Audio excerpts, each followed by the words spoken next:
जय जय राम।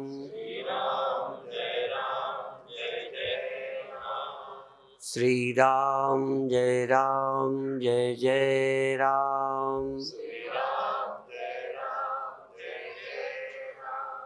श्री राम जय राम जय जय राम। सच्चिदानंद भगवान की, सनातन धर्म की।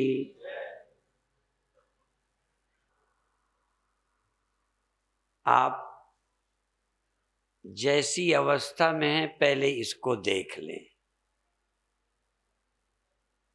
जो अभी आपको नहीं दिखता, समझ में नहीं आता, उसकी बात बाद में समझाएंगे। ये देह, ये दुनिया आपको 24 घंटे दिखती रहती है। 24 घंटे का है, अर्थात सतत, हमेशा ये संसार आपको दिखता है। वो परिवर्तन कौन करता है जब जगत दिखना बंद हो जाता है? आप उस परिवर्तन के लिए मजबूर नहीं हैं।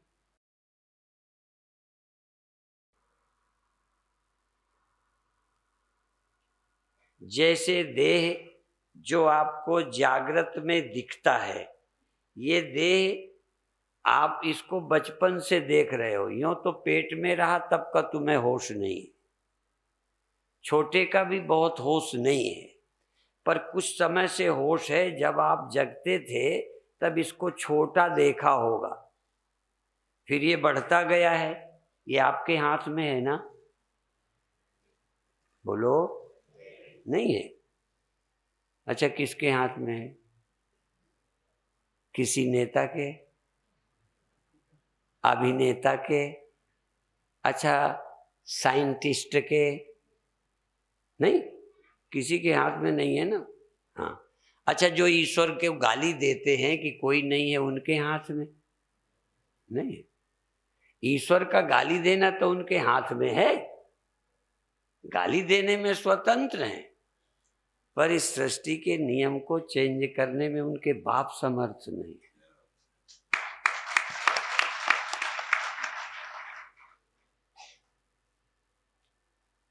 तो अंत में फिर इसका क्या होने वाला है? अपन साधु बन गए तब भी वही होगा। शरीर में चोर के फर्क नहीं पड़ना। फर्क पड़ेगा, वो मैं बताऊंगा, चोर में और साधु में क्या फर्क है। शरीर जगने पर बचपन में देखा, बड़े होते देखा, अंत में बिगड़ते भी देख रहे हैं, साधु भी देख रहे हैं, चोर भी देख रहे हैं।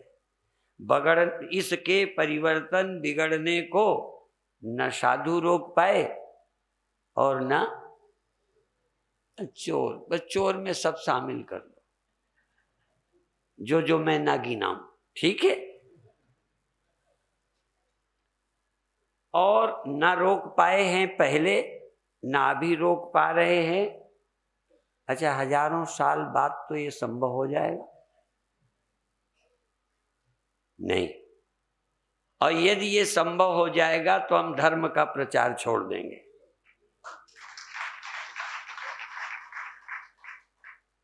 ठीक। अब दूसरी बात, इसमें रहने वाला जो जग के जागा नहीं रहता, इसके साथ इसको 24 घंटा नहीं देखता, इसको छोड़ के सो जाता है। जो इसके भीतर जगकर इसकी देख रेख और इसके द्वारा मजा लेता है, दुख लेता है, मनमानी करता है इसके अंदर बैठकर, और करता किसके लिए? मजे के लिए।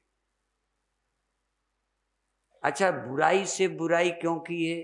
दुखी होने के लिए कि सुखी होने के लिए? होगे क्या वो मैं नहीं पूछ रहा, उससे दुखी होगे कि नहीं, सुखी होगे कि नहीं, पर बुरा से बुरा काम यदि जागकर इस देह से किया है तो आनंद के लिए किया है कि दुखी होने के लिए?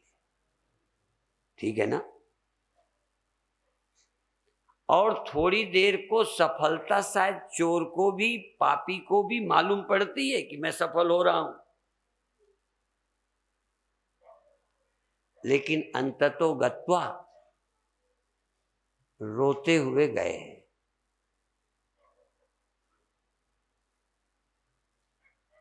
तो इस शरीर के माध्यम से इसके अंदर रहने वाला जाग कर इसका उपयोग करता है अपने आनंद के लिए, और अपने आनंद के लिए ही इसने ये देह प्राप्त किया है, पर आनंद में रह नहीं पाता, बल्कि जितना आनंद के लिए बढ़ता गया।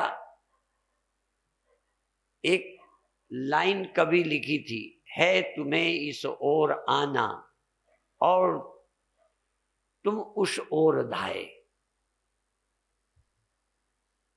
इधर आने, अंदर आना चाहिए और बाहर को दौड़े कि ये कर लें, ये कर लें। लोग कहते हैं रावण ने स्वर्ग जाने के लिए सीढ़ियां लगवाने की व्यवस्था की थी कि पुण्य उण्य कब तक करते रहेंगे, ऐसे ही चले जाएं। एक त्रिशंकु की भी कथा आती है कि शरीर छोड़कर स्वर्ग जाने की बात सुनी थी, सुना उसने तप के द्वारा सीधा सशरीर स्वर्ग जाने की स्कीम बनाई थी। स्कीम तो बनाते लोग, जब खोपड़ी में इरादा है ना तो सूझता नहीं होगा कि नहीं होगा, लोग करने लग जाते। स्वर्ग की तैयारी की और कहते यहां से काफी ऊपर घर चला गया, कहते हैं भाई, पर वहां जाने नहीं दिया गया, तो बीच में लटक गया। यहां से भी गया, ना खुदा ही मिला, ना विशाले सनम, न इधर के रहे, इसीलिए उसको त्रिशंकु बोलते हैं। वहां भी नहीं पहुंचा, यहां भी नहीं रहा, बीच में लटका रहा। लगभग हम सबकी जिंदगी न मर पा रहे हैं, न बच पा रहे हैं, न मर पा रहे हैं, न बच पा रहे हैं। हम सब त्रिशंकु ही हैं। मर जाते तब भी छुट्टी हो जाती। अच्छा, मर जाते तब फिर क्या करते? फिर आ जाते क्या? न सो पा रहे हैं, न जग पा रहे हैं, ये समझ आ जाए। न जागे रह पा रहे हैं, बोलो, न सोए रह पा रहे हैं। आप तो सोए रहोगे ना कल से? चलो आज तो हमने नींद हराम की आपकी, कल तो चैन से सोगे, सोए रहोगे ना? नहीं, सोए भी नहीं रह सकते, जागे भी नहीं रह सकते। इसीलिए भगवान कहते जातस्य ध्रुवोर मृत्युर ध्रुवम जन्म मृतस्य च। ना तो मरे रह सकते हो, यदि मर जाते, देह में ना आते, तो मर जाना भी एक मुक्ति ही तो होती। यदि मरकर ना आते तो क्या होते? फिर झंझट गई। मर जाना भी मुक्ति होती, पर क्या करें, मर जाने मरना मरना सबका है, मरब न जाने कोई। ये मरना भी नहीं जानता। मरना उसको जानिए या मरना उसे सराहिए कि फिर न मरना हो। मर जाते हो फिर जी जाते हो। फिर ये तो जैसे कोई नाटक करता है ना मंच में, कई मरने का मर जाते हैं, फिर पीछे उठ के खड़े होके फिर बन के आ जाते हैं। आप मरते भी नहीं, सचमुच मर जाओगे तो जन्म किसका होगा? फिर यदि आग बुझाई जाती, आग बचती ही नहीं, तो जलती कहां से? दिन में कहा था ना मैंने, आग को बुझ जाने का नाम समाप्ति नहीं है, भुलेखे में हो। आग के बुझ जाने का नाम बुझना नहीं है, सिर्फ आपके अनुभव में ना आने लगने का नाम बुझना है। आपके अनुभव में नहीं है तो आग नहीं है, और फिर आती कहां से?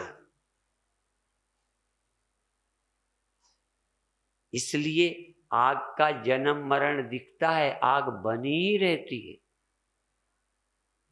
ऐसे ही आत्मा का मरना और जन्माना दिखता है, जन्मना दिखता है, मरना लगता है। असल में आज तक आत्मा मरी ही नहीं। वैज्ञानिक की दृष्टि से आग कभी खत्म नहीं होती। इंद्रिय दृष्टि से हाथ में गर्मी न लगने लगी, आंख से रोशनी दिखने न लगी, तो लगता है आग नहीं है, क्योंकि आग का लक्षण है दाहकत्व और प्रकाश। ऐसे जीने का लक्षण है बोलता है, चलता है, दुख सुख अनुभव करता है, इसका नाम जीवन। आप जीते किसको मानते हो? बोले, बात करे, सोचे, कुछ अनुभव करे, यही जीवन है। गहरी नींद में क्या सोचते हो, क्या बोलते हो? स्वप्न नहीं कहता। कभी कभी नींद शब्द का प्रयोग करता हूं, पर भ्रम न पैदा हो जाए इसलिए गहरी नींद कहता हूं। क्योंकि नींद की दो अवस्थाएं, एक स्वप्न एक जागृत, एक स्वप्न एक गहरी नींद, दोनों नींद की। पर कभी कभी तो हम तीनों को ही नींद की अवस्था कहते हैं। स्वप्न तो है ही, गहरी नींद है, और ये कहते ये भी सोने वाले ही देखते हैं। मोह निशा सब सोवनिहारा, देखें स्वप्न अनेक प्रकारा। तो ये भी सोए हो, स्वप्न में सोए थे, नींद में तो जागे कब हो?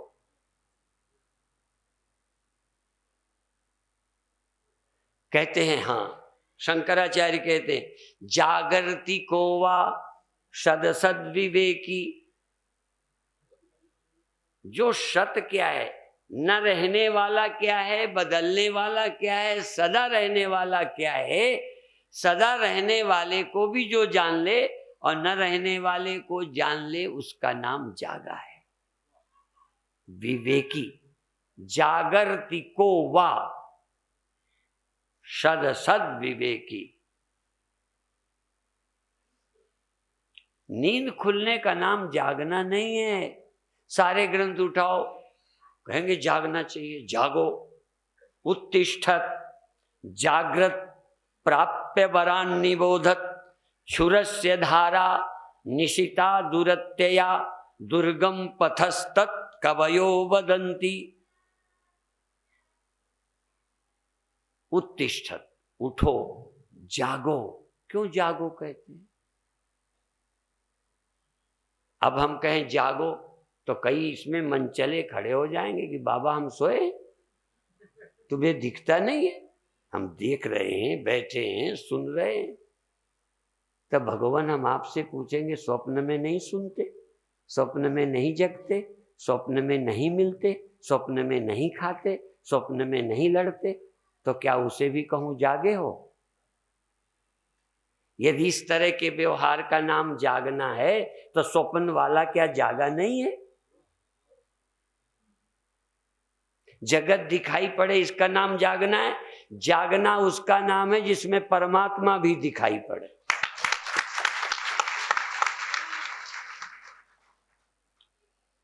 कितने बार गीता का श्लोक दोहराता हूं, समम सर्वेषु भूतेषु तिष्ठन्तं परमेश्वरं, विनश्यत्सु अविनश्यन्तं, यह पश्यति स पश्यति। जिसको न मरने वाला दिखता है वही समझो देखना जानता है। जगत को देखने में तो कुत्ते, गधे, बिल्ली, चूहे, सांप, बिच्छू, ये जगत दिखता नहीं। मेल फीमेल दिखता नहीं, खाने पीने को दिखता नहीं, सोना आता नहीं। तो मनुष्य किस लिए बने हैं? यदि ये सब कुछ जानवर करते ही हैं और वही तुम करते हो, ज्यादा क्या किया है तुमने? पशु से ज्यादा किया क्या है? अब फिर भी गर्व है कि हम मनुष्य हैं। यदि इसी का नाम मनुष्य है तो कुत्ता, घोड़ा, गधा कौन है? जिसको सत का विवेक नहीं आए, ये जिसको उसका ख्याल नहीं आए, जो खोज नहीं करे। एक व्यक्ति से सुना था, ये मनुष्य की गर्दन, आपने देखा होगा जब कोई पुस्तक लिखते हैं तो उसके छपने में एक ऐसे चिन्ह लगता है, क्या बोलते? प्रश्नवाचक चिन्ह। माने सिर की तरह और गर्दन की तरह ऐसे करते हैं, उसका नाम प्रश्नवाचक चिन्ह। मनुष्य माने जिसके जीवन में प्रश्न हो, ये गर्दन प्रश्नवाचक चिन्ह है। पशु के जीवन में प्रश्न नहीं, सांप बिच्छू के जीवन में प्रश्न नहीं, दुनिया कैसे बनी, क्यों मरती है, क्यों आए हैं, क्यों जाना है, मरना क्यों बना है, कौन है बनाने वाला। जिसके जीवन में प्रश्न नहीं उठा वो जानवर है। मरना है पर प्रश्न नहीं उठा, ये क्यों मरना पड़ता है, तेरी मर्जी, कोई है नहीं, प्रश्न नहीं उठा। पता नहीं किस दादागिरी में मस्त रहते हैं। और यदि तेरी मर्जी से दुनिया होती तो मरना बनाते? मार्क्स और लेनिन कहते हैं कि कोई है ही नहीं। नास्तिक कहते हैं कोई ईश्वर नहीं है। मनुष्य, वो कहते हैं दुनिया को, मनुष्य को ईश्वर ने नहीं बनाया, वो कहते हैं मनुष्य ने ईश्वर बनाया है। और हम कहेंगे चलो ईश्वर तुमने बनाया है, पर ईश्वर बनाने के लायक तुमको किसने बनाया है?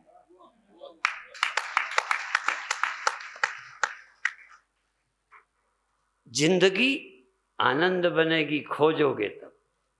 जिन खोजा तिन पाइया गहरे पानी पैठ, मैं बौरन खोजन गई रही किनारे बैठ। जी लिया जग गए, खा लिया चाय पी ली, टट्टी चले गए, शादी हो गई, बच्चे हो गए, बस यही जिंदगी है। इसके पहले कोई जीवन नहीं, इसके पश्चात कोई जीवन नहीं। मैं नहीं कहता कि आप जैसे आंखों से देखते हो ऐसे ही कुछ देखोगे, पर ये बात दृढ़ता से कहना चाहूंगा, दावे से कहना चाहूंगा, हम पढ़ के नहीं बोल रहे, पढ़ा तो है, आस्था तो हमको है, पर केवल आस्था के कारण नहीं बोलता। मैं बोलता हूं कि ये नश्वर देह के पीछे कौन है जो इस नश्वर देह को देखता है और 24 घंटे नहीं देखता, उसका कारण क्या है? भीतर का यंत्र हमारे यहाँ पहले कहते हैं गुणों से बना है। अंतःकरण त्रैगुण्य, त्रैगुण्य विषया वेदा, संपूर्ण ज्ञान त्रिगुणात्मक है। त्रैगुण्य विषया वेदा, संपूर्ण नॉलेज 3 गुणों के अधीन, रजोगुण तमोगुण सत्वगुण, सारी सृष्टि त्रिगुणात्मक है। इसीलिए पहले पंडितों को जनेऊ पहनाते थे। कितने धागे होते थे? 3। और 3 को कैसे बनाते थे? 3-3 से, 3-3-3। पहले 13 धागा, फिर 13 को 13 किया, फिर उसमें गांठें लगाते थे। 3 गुण क्यों? ये सारी सृष्टि त्रिगुणात्मक है और गुण ही तुमको जागृत में जगाकर जगत दिखाता है। गुण ही तुम्हारा रजोगुण में स्वप्न दिखाता है और गुण ही तमोगुण में सृष्टि को नहीं दिखाता है। तुम्हारा इसमें क्या है? और तुम चाहो भी तो तीनों गुण अभी भी चल रहे हैं, तुम्हारे नहीं मेरे चल रहे हैं। अभी भी मैं जगता हूं, जगत दिखने लगता है। रजोगुण आता है, जगत दिखना बंद, स्वप्न। रजोगुण का मतलब जो रचना करता है, या यूं समझो जो रचे रचाए का पालन करता है। जागृत अवस्था में ये रची रचाई दुनिया मिलती है, बस इसकी देख रेख करते हैं। स्वप्न में बना लेते हो। स्वप्न में तुम ब्रह्मा हो, जागृत में तुम विष्णु हो, तमोगुण सुसुप्ति में तुम शंकर हो, प्रलयंकर हो, सारी दुनिया को खत्म कर लेते हो।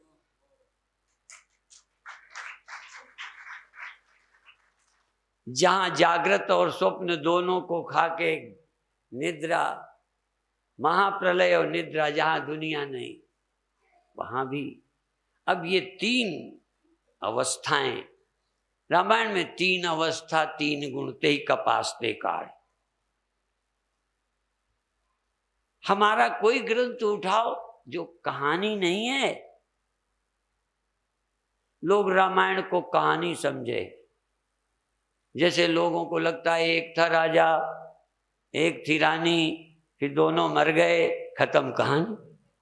वो पैदा हो गए, फिर ब्याह हुआ था, फिर इनसे लड़े, फिर उनसे मरे, फिर ये हो गया। ये तो इतिहास है। रामायण सिर्फ इतिहास नहीं है, धर्म ग्रंथ है। हमारे पुराण जीवन का रहस्य बताते हैं। जो दिखाई देता है इतना ही नहीं देखते, जो नहीं दिखाई देता उसको भी व्यक्त करते हैं। अज्ञात ज्ञापकत्वम शास्त्र लक्षणम। शास्त्र किसे कहते? शास्त्र क्यों लिखे गए?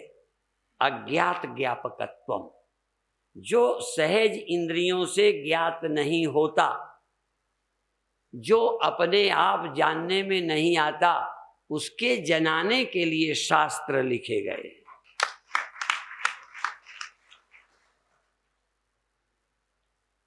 आपसे निवेदन है, आज ही मैं सब कह पाऊंगा ऐसा नहीं है।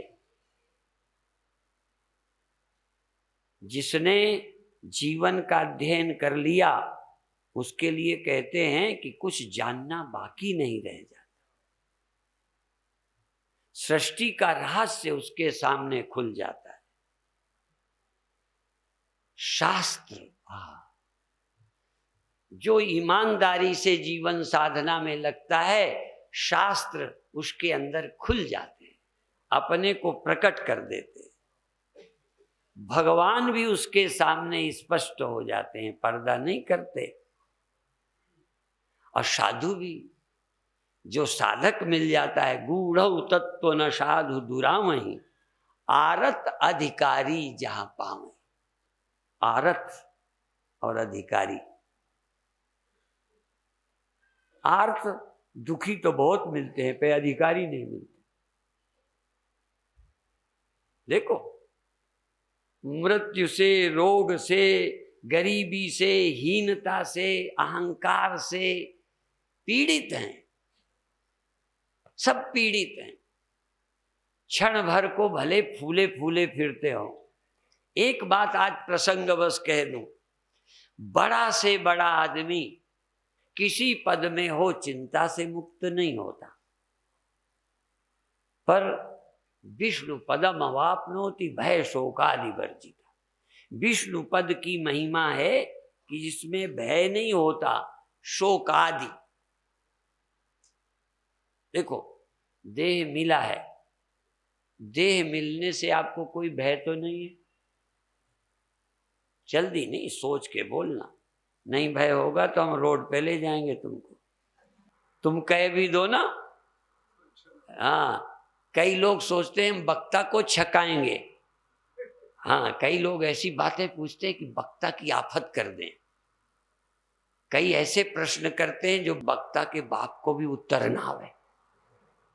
हाँ, बड़ी कोशिश करते हैं लोग।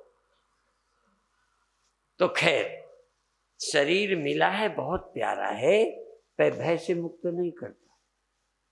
सत्ता मिलती है भय से मुक्त, चिंता से मुक्त नहीं करती। धन, पत्नी, परिवार, बेटा, चिंता से मुक्त करता तो हो ही न गए होते। गहरी नींद में तुम्हारे पास कोई नहीं होता, फिर भी चिंता नहीं है। क्यों? गोस्वामी जी एक जगह कहते हैं, केसो कहीं न जाए का कहिए, देखत तो रचना विचित्र, अति समझ मन ही मन रहिए, चित्र भीत शून्य भीति पर चित्र रंग बहु, तनु बिन लिखा चितेरे, धोए मिटई ना मरई, होए दुख पाई यही तन हेरे। गोस्वामी जी कहते इधर देखे तो दुख होता है, जब न देखे तो कोई दुख नहीं होता। गहरी नींद में जगत दिखाई नहीं पड़ता, ठीक है ना, इतना तो मालूम है। कोई को ले आओ, हिंदू लाओ, मुसलमान लाओ, पंडित लाओ, बनिया लाओ, कुत्ता लाओ, बिल्ली लाओ, गहरी नींद में जिसे जगत दिखता। और जब जगत दिखता है तो कोई ना कोई दुख सुख समस्या दिखती है, और कोई समस्या का हल भी। अभी मैं इंदौर में था, जहां की बात गोविंद भाई कहते हैं, मैंने कहा और समस्या का समाधान, भूख की समस्या का समाधान रोटी, ठीक है ना, बीमारी की समस्या का दवा। अच्छा, कई समस्याओं का समाधान निकाल लिया तुमने, पर मरने की चिंता का समाधान किसी के पास हो, अध्यात्म के सिवा यदि किसी के पास इस चिंता का समाधान हो, जगत में सत्य बुद्धि यदि होगी तो इसका विनाश भी सच्चा लगेगा। जिसकी समझ में ब्रह्म सत्य है, जगत मात्र प्रतीत होता है, तो प्रतीति में क्या है, प्रतीत हो। प्रतीति जब प्रतीति लगती है, प्रतीति जब सत्य नहीं लगती, ख्याल जब ख्याल लगता है, तब दुख नहीं, चिंता नहीं।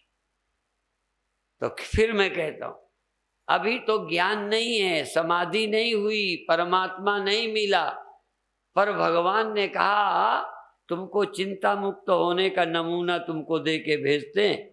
जितनी देर तुम्हारे पास न इंद्रियां हैं, न मन है, न दुनिया दिखती है, कोई दुख नहीं है, वो है गहरी नींद। आखिरी दिन है, अब मिलने का अवसर तो अभी है नहीं मैं कह देता, जिसको नींद में तकलीफ होती हो उसको ढूंढ के लाओ। तो दुनिया सुख दे रही है कि दुख दे रही है? दुनिया को देख के मजा आ रहा है कि चिंता आ रही है? फिर भी तुम कहे जा रहे हो बड़ा आनंद है, फलाना है, बेवकूफ हो।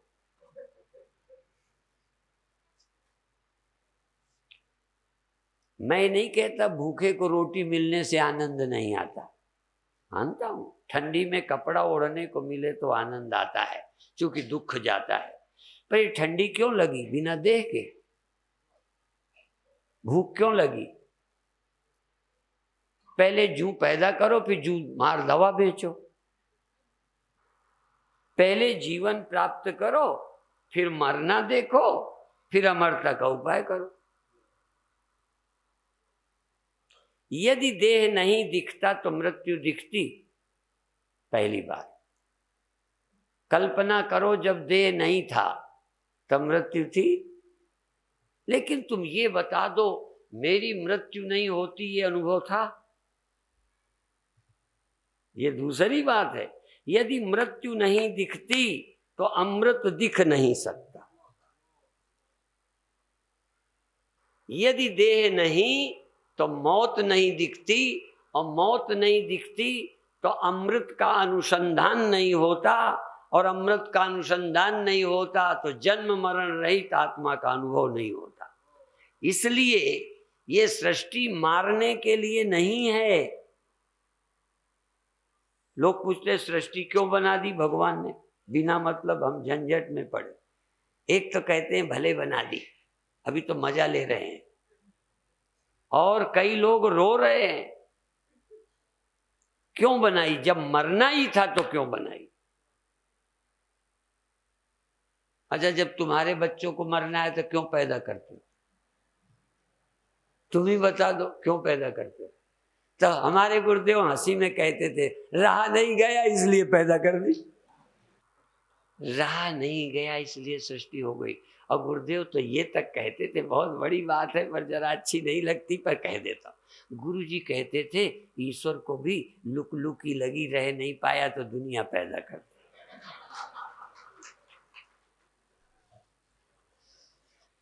अब तुम्हारा देखो, कई कोढ़ी है, कोढ़ियों के बच्चे होंगे, अच्छा नहीं है।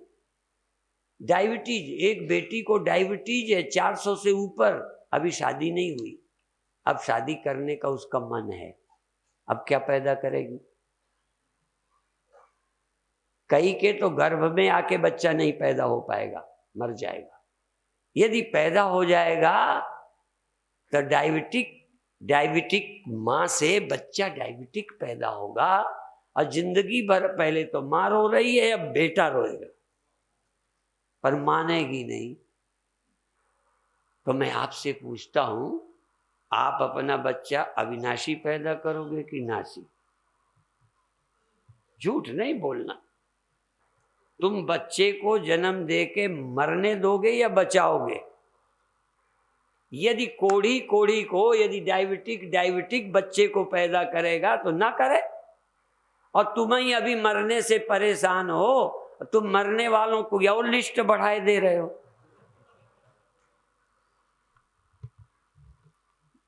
बोलना, या तो तुम पैदा ना करो या फिर मरने ना दो, और या तीसरी बात और बताऊं, या जन्म दे दिया है तो ऐसे सत्संग में पहुंचाओ कि मृत्यु से मुक्त हो।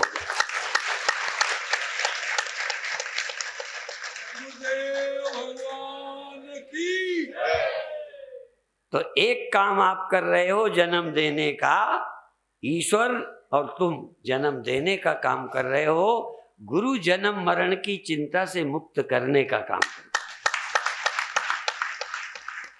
पर बड़ा कठिन है, वो ऐसा जन्म देता है कि ये समझाना ही बड़ा मुश्किल है कि तुम नहीं मरोगे। हमारा काम बड़ा कठिन है, तुम्हारा सरल है। तुम्हारा मतलब ब्याह करो, बच्चे पैदा कर दो, बस। अब मरने दो। अब पैदा करके तुमने कहां छोड़ दिया? मरने को छोड़ दिया। तुमने किस लिए छोड़ा? ये देखो, ईमानदारी से सोचना, तुमने अपने बच्चे को जन्म देके मरने की इस जगह छोड़ा कि नहीं? तुमने तो छोड़ो, भगवान ने जन्म दे दिया, पर भगवान की नीति ये है कि जन्म देंगे और फिर अपना ही तो पहले पैदा करेंगे। जैसे नारद का, हाँ, नारद को कहने लगे तुमने मंत्र लिया है कि नहीं? भगवान के यहां नारद गए, तो जब वहां से गए वो मिट्टी खोद कर फेंक दी। ये कहानी क्या विचित्र है। नारद जहां बैठे थे वहां की मिट्टी खोद कर फेंकवा दी भगवान विष्णु ने, और ये बात उनको धीरे से पता चल गई। तो कहने लगे, जो आदमी गुरु नहीं बनाता वो इतना अपवित्र है कि उसकी जगह जहां बैठता है वो मिट्टी भी अपवित्र हो गई, इसलिए खोद के फेंक देंगे। अब ये बात नारद को पता चली। नारद फिर आए विष्णु के पास, तो कहने क्या करें? कहेंगे गुरु बनाओ। विष्णु कहते हैं गुरु बनाओ, तो उनका किसको बनाओ? तो बड़े खुराफाती हैं भगवान। कहते हैं सुबह सुबह जो पहले मिल जाए उसको बना लेना। अब बताओ क्या चक्कर है, कोई मिल जाए तो खुराफात उनका, कहें जो सुबह मिल जाए। तो सुबह मिल गया मल्लाह, जाल लिए नदी के किनारे मछली पकड़ने जाते, मिल गया। अब तो विष्णु ने कहा था मंत्र ले, नहीं था, अब उनसे मंत्र ले लिया। फिर भगवान विष्णु ने, वहां तो देखो मंत्र लिया, फिर विष्णु के पास आए। विष्णु ने पूछा मंत्र ले लिया? कहते हैं हाँ ले लिया। उन्होंने कहा जाओ, तुमने गुरु पे पै लगाई, शक किया, संदेह किया, जाओ तुम 84 लाख योनि भोगो। श्राप दे दिया। अब नारद फिर परेशान। मैं कहानी का राज बताऊंगा क्योंकि ऐसा लगता है जैसे ढोंग है ये। अब नारद को कह दिया जाओ 84 लाख भोगो। अब नारद कहे सोचने लगे अब 84 लाख योनि में जाना पड़ेगा।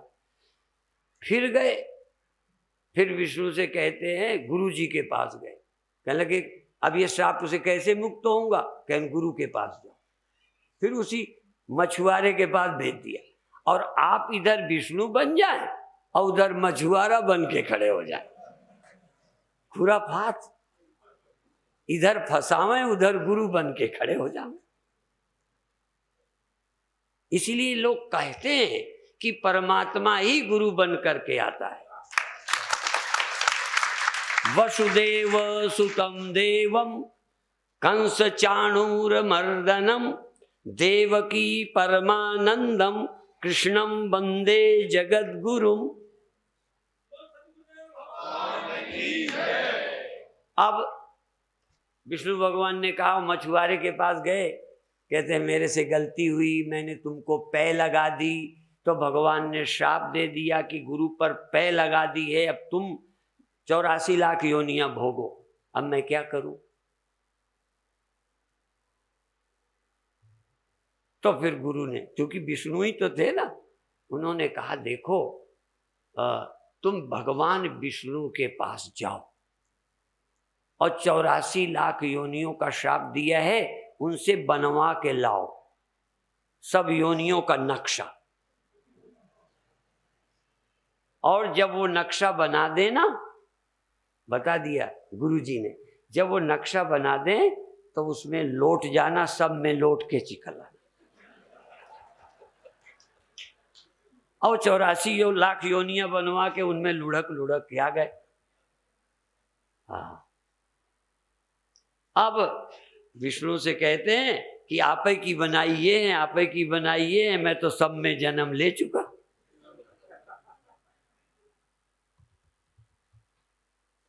हाँ, ये संसार से गुरु मुक्त करते हैं।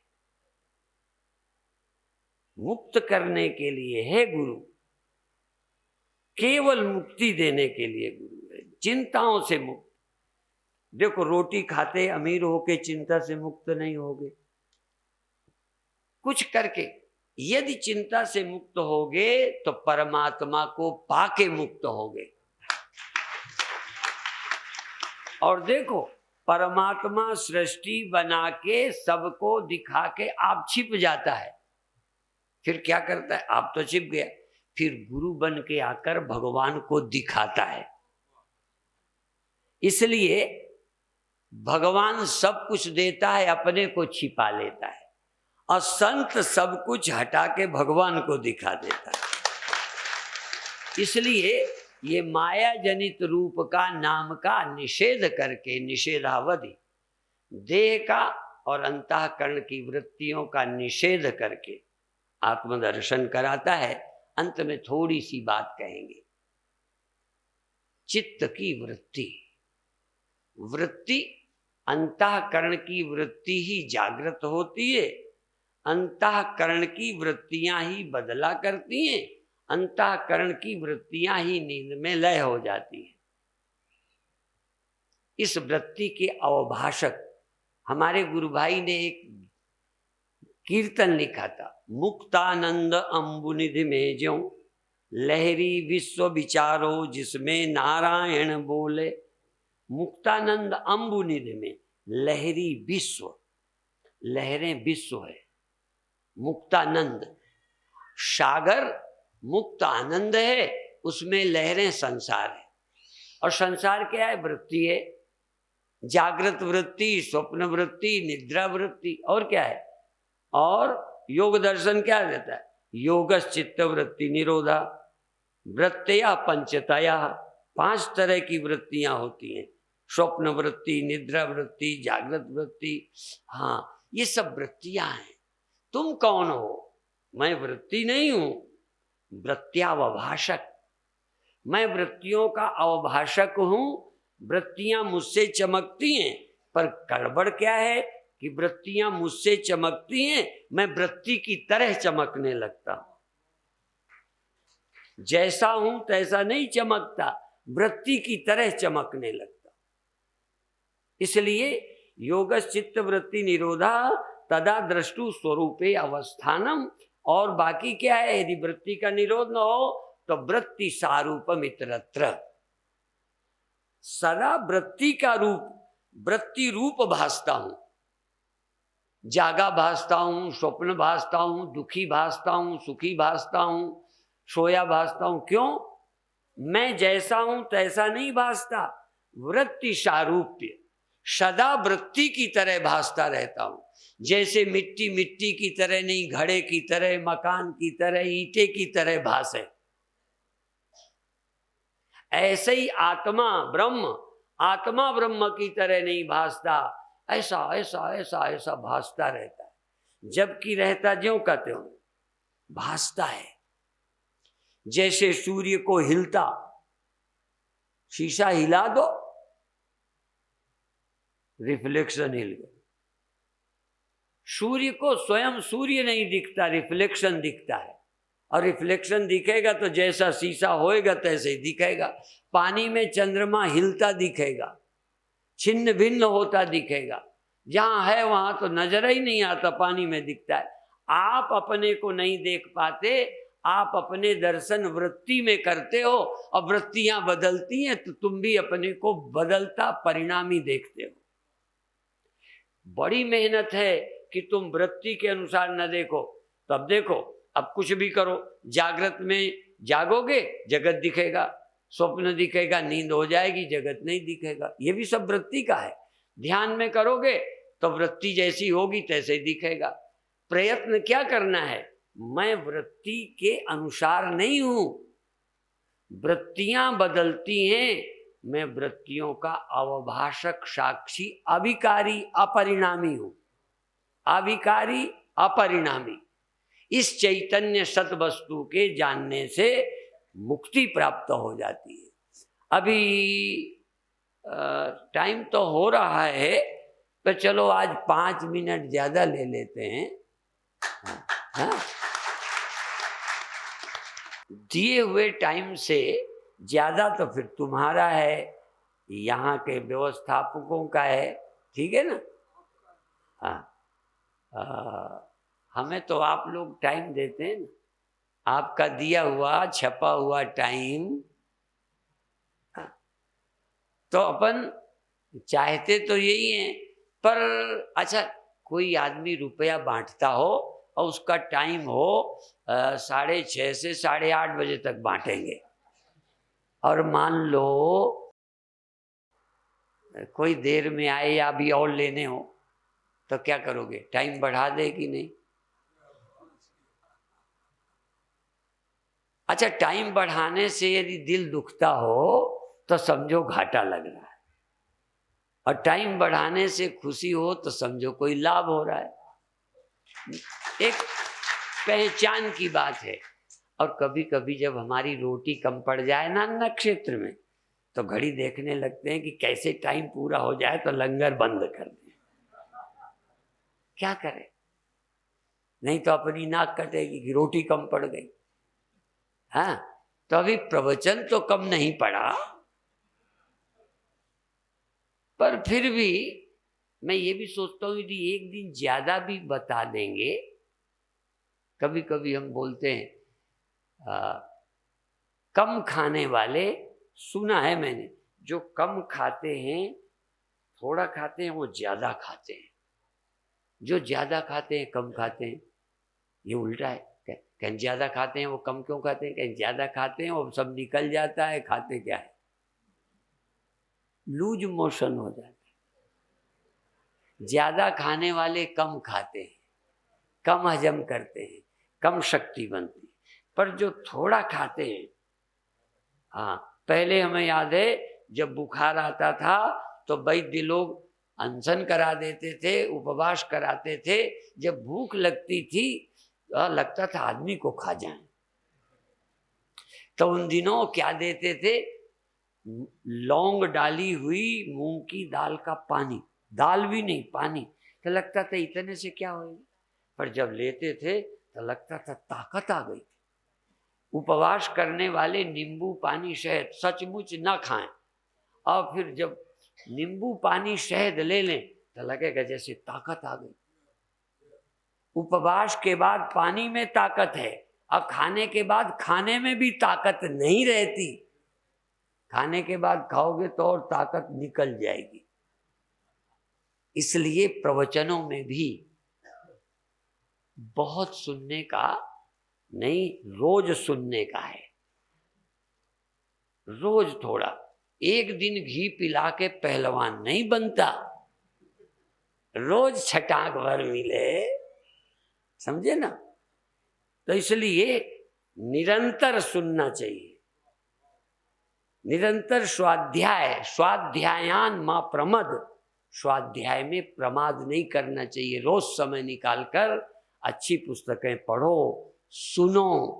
हाँ, आजकल बड़ा देखो, गीता पर आज भी विवाद है, हमारे तीर्थों पर विवाद, गीता पर विवाद, पुल पर विवाद।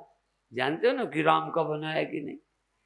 अब देखो, विज्ञान का एक फायदा है कि कृष्ण की गीता पर आप विवाद कर सकते हो, पर मेरे भाषण पर, टेप पर विवाद नहीं कर सकते,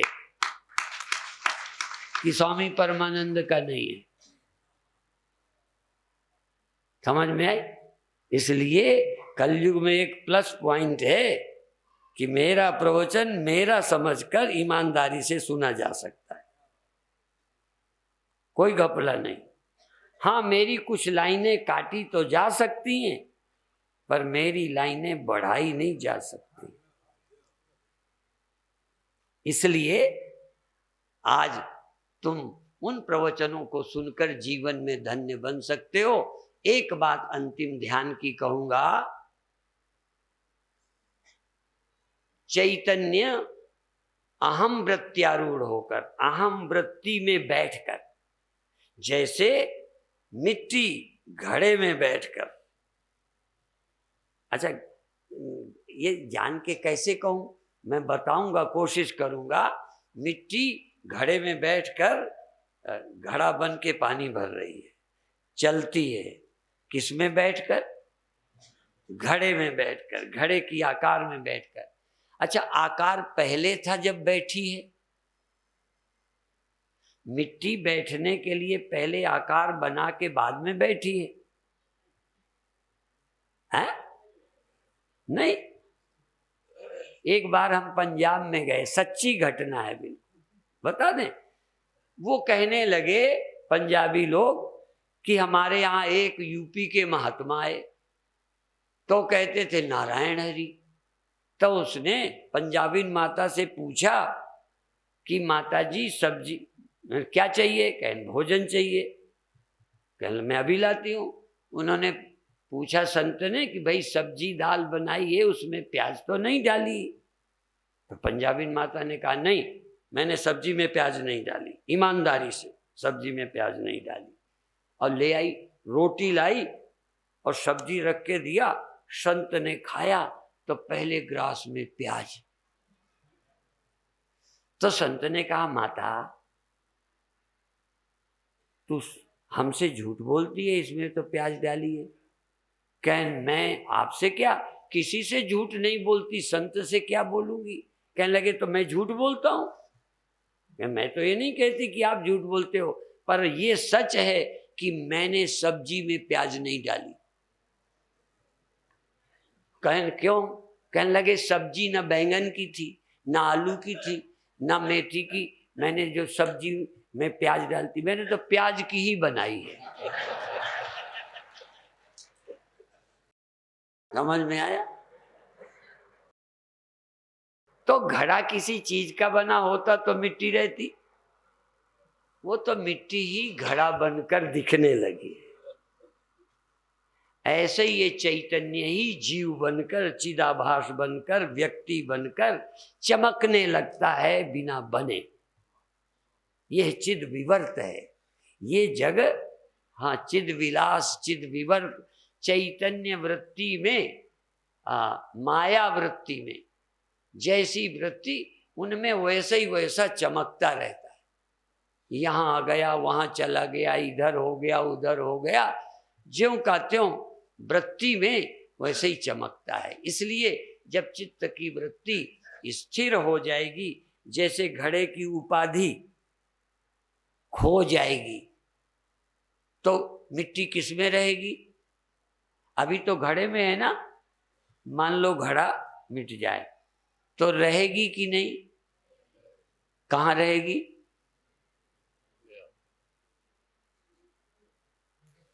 असल में जिसमें तुम कहते हो परमात्मा रहता है, अभी तुम्हें जगत है इसलिए तुम कहते हो परमात्मा जगत में रहता है। जब विचार करते करते देखोगे ना तो जगत ही नहीं रहता तो परमात्मा मर जाएगा। जगत नहीं रहता तब सिर्फ परमात्मा ही रहता है। पर ये तर्क तक नहीं, प्रैक्टिकल करो कि एक समय आए जब चैतन्य तो हो, वृत्ति नहीं, इंद्रियां नहीं, देह नहीं, संसार नहीं। एक विधि है योग की समाधि, दूसरी विधि क्या है कि तुम जिस मन के कारण तुम व्यक्ति हो जाते हो, मन भर ना आए, देखो तुम सबको है, मन ना आए तुम देह हो जाओ तो मैं जानू, मन ना आए तुम देख लो भोपाल तो जानू। ये दुनिया कब आई? द्वैत कब आया? जब मन आया। इसलिए ये श्लोक याद रखो, मनस्य मनी भावे द्वैतम नैवोपलभ्यते।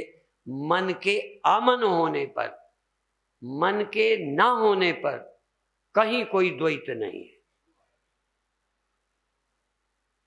स्वप्न में ये सरल है, स्वप्न में एक भी आदमी दुनिया के एक दिन का स्वप्न का वर्णन करे मेरे को कि तुम व्यक्ति नहीं बने, तुमने अपना देह नहीं बनाया और सांप देखा हो, आप देह नहीं हो पत्नी देखी हो, आप देह नहीं हो घर देखा हो, आप स्वप्न में देह ना हो, तुम देह ना बनो और दुनिया देखो स्वप्न में, देख सकते हो? सोच के बता दो कि तुम बिना देह बने यदि स्वप्न देख सको तो पहले तुम स्वयं स्वप्न के झूठे देह बने, तो जब तुम झूठे बन गए तो सारा झूठ सत्य हो गया। सारा स्वप्न कब हुआ? जब तुम स्वयं स्वप्न हो गए। तुम स्वप्न के हुए तो सब स्वप्न, और जब तुम्हारा जागे तो तुम्हारा स्वप्न का देह जो था वहां ना मिला, कहाँ आ गए? यहाँ आ गए, वहां ना रहे तो स्वप्न बचा। अभी तुम स्वयं देह बनते हो, तुम स्वयं मन बनते हो तो ये दुनिया देखते हो। तुम स्वयं देह न बनो, अमन हो जाओ तो ब्रह्म के सिवा कुछ रह जाए तो एक बार इस ब्रह्मता को प्रैक्टिकल ध्यान द्वारा, विचार द्वारा चिंतन करो। केवल ध्यान का पक्ष नहीं लेता मैं। शंकराचार्य का एक ये लाइन बोल के बंद करूंगा। शंकराचार्य कहते हैं, क्षणं ब्रह्माहमस्मीति यह कुर्यादात्म चिंतनम तन्महापातकं हन्ति तमः सूर्योदय यथा। क्षण भर भी मैं को कोई ब्रह्म, अर्थात मैं को कोई व्यापक देखे, मैं को, देह को नहीं, इंद्रियों को नहीं, मैं को जब ब्रह्म देखोगे तो सब पाप नष्ट हो जाएंगे। और एक और, यदि कोई क्षण भर भी ब्रह्म में स्थैर्यं मनः प्राप्नुयात्, क्षण भर भी कोई ब्रह्म में चित्त को स्थिर कर दे, देह में नहीं, आज्ञा चक्र में नहीं, हृदय में नहीं, किसी वस्तु व्यक्ति में नहीं, क्षण भर को कोई अपने मन को ब्रह्म में स्थिर कर दे, स्थैर्यं मनः प्राप्नुयात्। क्षण भर भी किसी का चित्त ब्रह्म में स्थिर हो जाए तो करोड़ों पुण्य पृथ्वी का दान करके भी जो नहीं होता हो जाता है। पर ब्रह्म में अभी तो हम ये देह यहां स्थिर कर लिया, शून्य में स्थिर कर लिया, ब्रह्म में। अर्थात आप अपने मन को जब चित्त सत्ता में लीन कर देंगे, चित्त सत्ता में, तो जब मन ही चेतन में लीन हो जाएगा तो जगत कहाँ रहेगा। जैसे आपका स्वप्न का देह लीन हो गया स्वप्न का, तो स्वप्न बचा। तुम पहले स्वप्न के हुए तो वहां सारी दुनिया थी। ऐसे ही जब तक तुम देह में नहीं आते तब तक दुनिया ही नहीं है। इसलिए देहाभिमान से ही सृष्टि खड़ी होती है। देहाभिमान गल जाने से देहाभिमाने गलिते विज्ञाते परमात्मनि यत्र यत्र मनो याति तत्र तत्र समाधया। इतना ही कहकर अभी समाप्त करेंगे।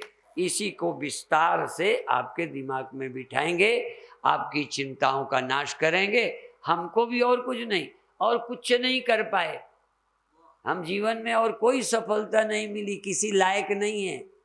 तुम्हारी नौकरी भी हमें ठीक से नहीं मिले, हमको याद ही नहीं रहता लोगों का नाम फोन। हम तो नौकरी लायक नहीं थे, पर क्या है, एक भगवान की नौकरी लग गई, भगवान का चिंतन लग गया, उसका स्मरण करने आ गया तो खूब फूले फूले रहते हैं, चिंता नहीं रहती। और तुम्हें भी कहते हैं कि एक भगवान की याद करने का ढंग आ जाए तो यही आपको लाभ पहुंचाएगा। बाकी तो कुछ कर लो, जी जान लगा लो, मुझे भी बुला लो, पड़ोसी को भी खा लो, नेता को भी बुला लो, गुंडे को भी खड़े कर लो, साइंटिस्ट को खड़ा कर लो, सब छाती पे खड़े रहेंगे और राम राम सत्य हो जाएगा। और उस समय यदि तुम नहीं मरते, ऐसा देख सके, तो सारा स्वप्न ही का अंत हुआ। तुम तो अनादि और अनंत हो। स्वप्न शादी और शांत वाला है, तुम ही अनादि अनंत हो, ऐसा अनुभव कर सकते हो। ओम शांति शांति शांति। धन्यवाद है आप सब समिति के लोगों को। प्रेम पूर्वक भविष्य में भी आप आयोजन करते रहें।